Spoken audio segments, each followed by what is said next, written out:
বিসমিহি সুবহানাহু ওয়া সু'দানা ওয়াসসালাতু ওয়াসসালামু আলা জিল মাজদি ওয়াল মাকানা আম্মা বা'দ।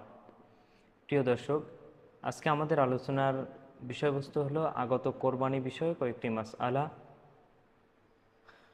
যে কোরবানির ক্ষেত্রে আমরা কয়েকটি ভুল করে থাকি, যেই ছোট ভুল করার কারণে আমাদের কোরবানিটা শরীয়তসম্মত পন্থায় হয় না এবং আমাদের কোরবানিটা কি জায়েজ হয় না, নাজায়েজ হয়ে যায়।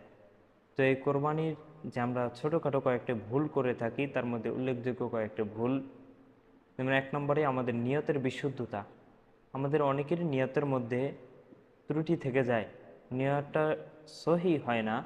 কারণটা আমরা অনেকেই নিয়ত করি যে আমি যেই পশুটা ক্রয় করব যাতে আমার পুরো এলাকার মধ্যে আমার পশুটা বড় হয়, মানুষ আমাকে বড় কোরবানি দাতা বলে, অথবা অমুকের কোরবানি পশুটাই বড় হয়েছে এটা বলে। এমন নিয়ত যদি আমাদের মধ্যে থাকে